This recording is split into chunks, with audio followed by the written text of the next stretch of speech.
बोलिए श्रीमन नारायण भगवान की जय हो।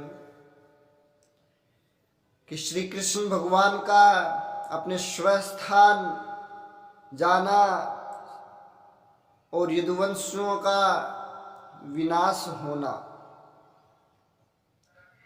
यह सब बात सुनकर के धर्मराज युधिष्ठिर ने फैसला लिया कि हम राजगद्दी को परीक्षित को सौंप करके स्वर्ग के लिए हम प्रस्थान करेंगे।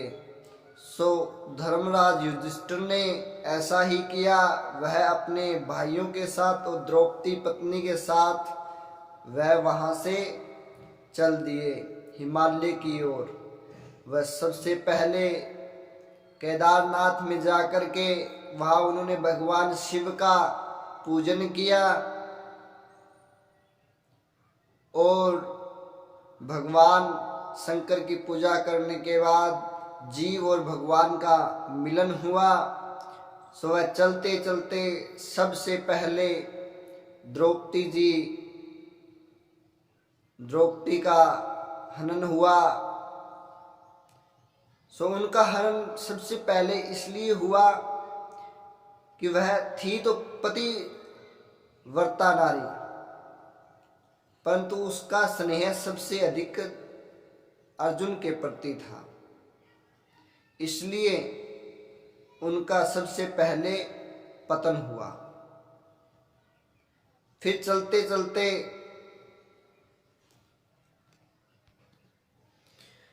फिर दूसरा पतन हुआ सहदेव का।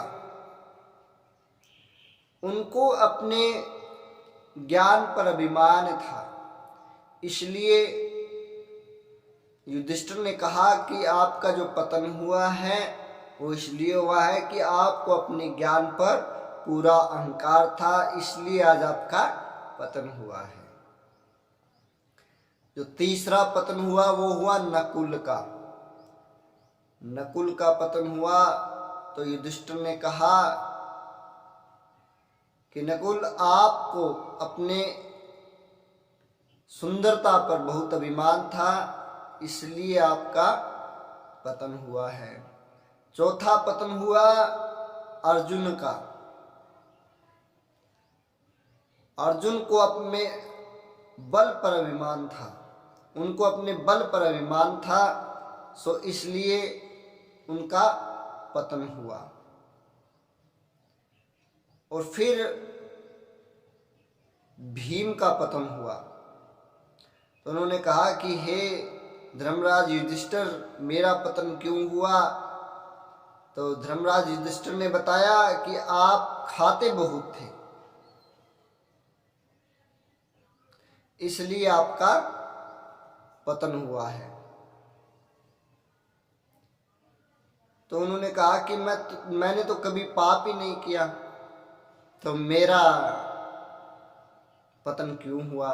बोले आप खाते बहुत थे इसलिए आपका पतन हुआ, आपने पाप तो नहीं किया, लेकिन खाते वक्त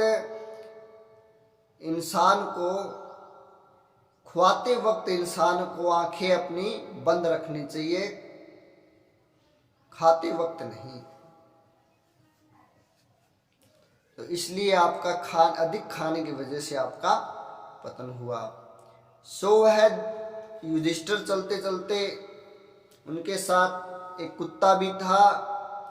तो धर्मराज ने सोचा, यमराज ने सोचा कि क्यों ना मैं युधिष्ठिर जी की परीक्षा लूं। तो उनकी परीक्षा लेने के लिए यमराज जी आते हैं और कहते हैं कि हे राजन, मैं आपको स्वर्ग तो ले जाऊंगा, लेकिन आपको इस कुत्ते के साथ प्रवेश नहीं मिलेगा। अगर ये कुत्ता जाएगा ना तो आपको प्रवेश मिलने ही वाला नहीं है। तो युधिष्ठिर ने कहा कि कुत्ता नहीं जाएगा तो मैं भी नहीं जाऊंगा। जो 7 कदम एक बार साथ चल लेता है वह मित्र बन जाता है, और यह मेरे साथ शुरू से ही मेरे साथ है, तो इसे मैं कैसे छोड़ सकता हूँ। तो ऐसे युधिष्ठिर को भी स्वर्ग में जगह मिली। और यह वृत्तांत आता है, सभी पांडव स्वर्ग को प्राप्त हुए। बोलिए श्रीमन नारायण भगवान की जय हो।